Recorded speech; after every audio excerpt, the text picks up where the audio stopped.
सच्ची कैसी होनी चाहिए? सच्ची प्रार्थना। हालेलुया। और सच्ची प्रार्थना क्या है? हालेलुया। आप लोग बताएंगे सच्ची प्रार्थना कैसी होती है?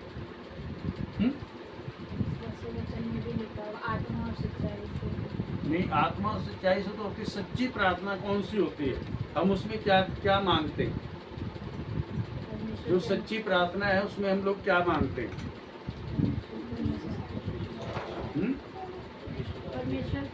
परमेश्वर का राज्य आए। हालेलुया। क्या मांगते हैं? परमेश्वर का राज्य आए। देखो निकालो मत्ती की पुस्तक, इसका 6 अध्याय और इसका 10 पद हम लोग पढ़ेंगे। मत्ती की पुस्तक, इसका 6 अध्याय और इसका 10 पद। तेरा राज्य आए, तेरा राज्य आए, तेरी इच्छा जैसे स्वर्ग में पूरी होती तेरी है, इच्छा जैसे स्वर्ग में पूरी होती है वैसे पृथ्वी पर भी हो। वैसे पृथ्वी पर भी हो। परमेश्वर की इच्छा पूरी होनी। सच्ची प्रार्थना क्या है? जिस प्रार्थना में परमेश्वर की इच्छा पूरी होती है वही सच्ची प्रार्थना है। और जिस हालेलुया प्रार्थना में हमारी इच्छाएं पूरी होती है, दुनियादारी की बातें हैं, वो हालेलुया सच्ची प्रार्थना नहीं है। हालेलुया। वो परमेश्वर की इच्छा है, परमेश्वर अनुग्रह करके सुन ले। हालेलुया। लेकिन परमेश्वर कौन सी प्रार्थना चाहता है हमारे से? जिसमें उसकी इच्छा पूरी होती। कौन सी प्रार्थना चाहता है? जिसमें परमेश्वर की इच्छा पूरी होती। परमेश्वर की इच्छा क्या है? ताकि हम लोग परमेश्वर की इच्छा के अनुसार प्रार्थना कर सकें। हालेलुया। क्या है परमेश्वर की इच्छा? बोलिए। परमेश्वर की इच्छा क्या है? नहीं मालूम? हमें मालूम होना चाहिए परमेश्वर की इच्छा क्या है, तभी हम लोग परमेश्वर की इच्छा के अनुसार प्रार्थना कर सकते हैं। अगर हमें मालूम नहीं है परमेश्वर की इच्छा क्या है, तो हम परमेश्वर की इच्छा के अनुसार कैसे प्रार्थना करेंगे? हम लोग तो वही प्रार्थना करते रहेंगे रटी रटाई। तेरी इच्छा पूरी हो, तेरा राज्य आए, हमारी रोज की रोटी दे दे। हालेलुया। आज ही दे दे। हम लोग यही प्रार्थना करते रहेंगे, लेकिन हालेलुया परमेश्वर की इच्छा क्या है उसकी इच्छा के अनुसार हम नहीं मांग पाएंगे। हालेलुया। इसलिए हमें जानना है परमेश्वर की इच्छा क्या है। देखो मेरे साथ निकालेंगे परमेश्वर की इच्छा क्या है, परमेश्वर क्या चाहता है। यहेजकेल की पुस्तक, इसका 18 अध्याय और इसका 23 पद हम लोग पढ़ेंगे। यहेजकेल की पुस्तक 18 अध्याय, इसका 23 पद।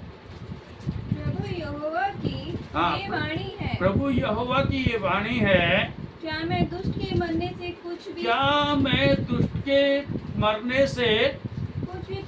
कुछ भी प्रसन्न होता हूँ। देखो परमेश्वर क्या कहता है? परमेश्वर की क्या वाणी है? वो क्या कहता है? क्या मैं दुष्ट के मरने से प्रसन्न होता हूँ? हाँ आगे। क्या मैं इससे प्रसन्न नहीं होता कि वे अपने मार्ग से फिरकर जीवित अपने रहे। मार्ग से फिरे। क्या हो? वो अपने मार्ग से फिरे, मन फिराए, अपने मार्ग से फिरे और मन फिराए। हालेलुया। ये परमेश्वर की इच्छा है। हालेलुया। और हम लोग क्या करते हैं? अपनी इच्छा के अनुसार परमेश्वर से मांगते रहते हैं, जिसके कारण हम मांगते तो हैं पर मिलता नहीं है। हालेलुया। हमें क्या मांगना है? परमेश्वर दुष्ट के मरने से प्रसन्न नहीं होता, खुश नहीं होता। परमेश्वर की इच्छा है कि दुष्ट व्यक्ति, पापी व्यक्ति क्या करे? पापों से मन फिरा ले। हालेलुया। पापों से मन फिराना, और वही हम करना नहीं चाहते। सब कुछ करेंगे, प्रार्थना करेंगे, उपवास करेंगे, बाइबल पढ़ेंगे, सब कुछ करेंगे, भेंट डालेंगे, भेंट देंगे, सब कुछ करेंगे, लेकिन मन फिराने के लिए तैयार नहीं है, पाप छोड़ने के लिए तैयार नहीं है, दुनियादारी की बातें छोड़ने के लिए तैयार नहीं है, प्रभु की आराधना में आने के लिए तैयार नहीं है, चर्च आने के लिए तैयार नहीं है। हालेलुया। भेंट देने के लिए तैयार हैं। अब महीने में हालेलुया जो क्या बोलते हैं उसको, चर्च की एक मेंबरशिप होती है, वो देने के लिए तैयार है। लेकिन हालेलुया हम लोग हालेलुया क्या करने के लिए तैयार नहीं है? परमेश्वर की इच्छा के अनुसार मन फिराने के लिए तैयार है। दुनिया की बातों से, संसार की बातों से, पाप की बातों से हम लोग मन फिराने के लिए तैयार नहीं होते। हालेलुया।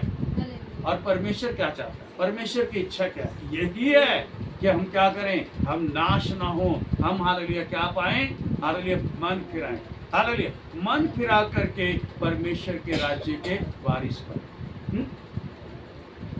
ये परमेश्वर की इच्छा है। तो हमें क्या करना है? क्या करना है हमें? परमेश्वर की इच्छा के अनुसार प्रार्थना करनी। किसके लिए? मन फिराने के लिए। किसके लिए? मन फिराने के लिए। हमें प्रार्थना करनी मन फिराने के लिए। हमें प्रार्थना करनी उन लोगों के लिए जो हालेलुया दुष्ट हैं, पाप से मन नहीं फिराते। हमें उन लोगों के लिए, परिवार के उन लोगों के लिए प्रार्थना करनी है हालेलुया जो मन नहीं फिराते, हालेलुया दुनियादारी की बातों में, पाप की बातों में, बुरी बातों में हालेलुया अपने जीवन को बिताते हैं। Hallelujah, hallelujah. तो इसलिए हम लोगों को क्या करना है? मन फिराना। देखो 32 पद भी पढ़ो इसका, 32। क्योंकि प्रभु यहोवा की ये वाणी है। हाँ, क्योंकि प्रभु यहोवा की ये वाणी है, जो मरे उसके मरने से मैं प्रसन्न नहीं होता। हालेलुया। जो मरे तो मैं उसके मरने से प्रसन्न। परमेश्वर नहीं चाहता कोई मरे। परमेश्वर नहीं चाहता कोई नाश हो जाए, पाप के अंदर नाश हो जाए। परमेश्वर बिल्कुल नहीं चाहता कि कोई भी व्यक्ति क्या हो जाए, पाप में नाश हो जाए। आगे, इसलिए पश्चाताप करो। इसलिए क्या करो? पिछली बार भी हमने क्या देखा? पश्चाताप करो। क्या देखा था? पश्चाताप। हालेलुया। और यहाँ पर भी परमेश्वर क्या कह रहा है? पश्चाताप करो, पाप से मन फिराओ, बुराई से मन फिराओ। हालेलुया, पश्चाताप करो और तभी तुम जीवित रहोगे। हालेलुया। तभी हम लोग क्या रहेंगे? जीवित रहेंगे। तभी हम लोग जिएंगे, तभी हमें जीवन मिलेगा। अगर हम पाप से मन नहीं फिराएंगे, पाप में जीवन बिताएंगे, तो फिर हालेलुया हम नाश हो जाएंगे। हालेलुया। और परमेश्वर इससे खुश नहीं होगा। परमेश्वर की इच्छा नहीं है कि हम क्या करें, हम नाश हो जाएं। हम पाप करके क्या हो जाएं? नाश हो जाएं। परमेश्वर की इच्छा है हम क्या करें? मन फिराएं और मन फिरा कर क्या पाएं? जीवन के। हालेलुया। तो इस बात को आपने समझना है, इसके लिए आपने प्रार्थना करनी है। यही सच्ची प्रार्थना है। बाकी की सारी प्रार्थनाएं हमारे अपने लिए हैं, हमारी अपनी इच्छा के अनुसार हैं, हमारी अपनी जरूरतों के लिए हैं। लेकिन एक यही प्रार्थना है, किसके लिए? परमेश्वर की इच्छा के अनुसार। जो परमेश्वर चाहता है वो यही प्रार्थना है। हालेलुया। मनुष्य क्या करे? मन फिराए, पाप से पश्चाताप करे। Hallelujah, hallelujah. देखो 1 तीमुथियुस उसका 4 अध्याय और इसका 10 पद हम लोग पढ़ेंगे। 1 तीमुथियुस 4 अध्याय इसका 10 पद। हालेलुया। क्योंकि हम परिश्रम और यत्न इसलिए करते हैं कि हमारी आशा